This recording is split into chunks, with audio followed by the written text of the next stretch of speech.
du 600 à cause des problèmes d'adhérence. Mais disons qu'entre cette vitesse-là et 600, vous avez toutes les latitudes que vous pouvez estimer. 560, 70 peut-être. Martin, vous êtes de nouveau avec nous au téléphone. Oui, François, je vous entends. Là, le record donc, est donc battu ici. Il y a eu des applaudissements au moment du passage des 515. Maintenant, tout le monde est de nouveau nerveux. La vitesse est vraiment phénoménale. On a une impression de vitesse quand on est assis dans ce TGV phénoménal. On est légèrement écrasé contre son fauteuil. On sent bien les virages. C'est vraiment très très impressionnant et la vitesse qui augmente toujours. Comme je vous disais tout à l'heure, la comparaison avec les astronautes, vraiment on n'en est pas loin. On a l'impression d'être vraiment dans une fusée. Donc vous êtes bien assis et collé au fauteuil, Martin. On a perdu Martin Goisse, mais il faut dire que à cette vitesse, c'est pas évident non plus de garder... Ce n'est pas évident de garder des liaisons. Vous pouvez remarquer le défilement des supports de caténaire. Vous voyez, c'est absolument extraordinaire. Ils ponctuent toutes les secondes. Vous voyez, absolument. Voilà. Le bruit doit être absolument infernal depuis l'extérieur. J'ai assisté au record à 515 en 90. C'était absolument assourdissant. C'est vrai. Et les cailloux du ballast volent sous les têtes. Ils sont entraînés par le vent de la course. Jean-Marie Messler, vos impressions en voyant cette progression continue? Vous croisez les doigts?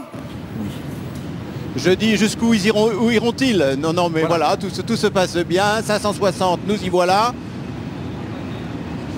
Des applaudissements autour de nous, car dans la salle de presse, tout le monde est rivé sur les grands écrans.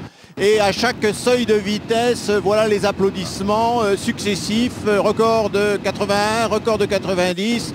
Et puis le record de jeudi dernier, puisque nous avons été à 568 et des poussières. Nous voilà à 567. Jouer son va-tout. Alors c'est maintenant que tous jouent. Absolument. Soit on décide d'arrêter, soit on continue. C'est le va-tout complet. Alban Mikosi. Françoise, pardon de vous interrompre Françoise, mais le voilà au bout de la ligne droite. Effectivement, c'est pour ainsi dire une fusée sur Terre. J'imagine que vous voyez cette image extrêmement spectaculaire. Alors il passe à notre hauteur. Ah, c'était extraordinaire. Vous avez entendu peut-être quelques applaudissements autour de nous, mais ici surtout, aussi on applaudit. Vraiment, il est passé d'une manière extrêmement spectaculaire. Je peux vous dire que ici c'est vraiment très très impressionnant. Vous savez-vous à quelle vitesse il est passé? En tout cas pour nous, on n'avait jamais vu un train passer aussi vite. Et ils ont fait 574. Hein. Ah non, manifestement là ils réduisent. Il y a coupure de traction là. Ils réduisent. D'accord. Ils considèrent que 574 c'est sans doute en effet l'objectif qu'ils souhaitaient obtenir. 574 en miles, ça fait... Je n'ai pas ma calculette avec moi, mais... On va dire que c'est pas très loin de 350, donc ça devrait plaire au marché américain. Pour conclure, Monsieur Metzler...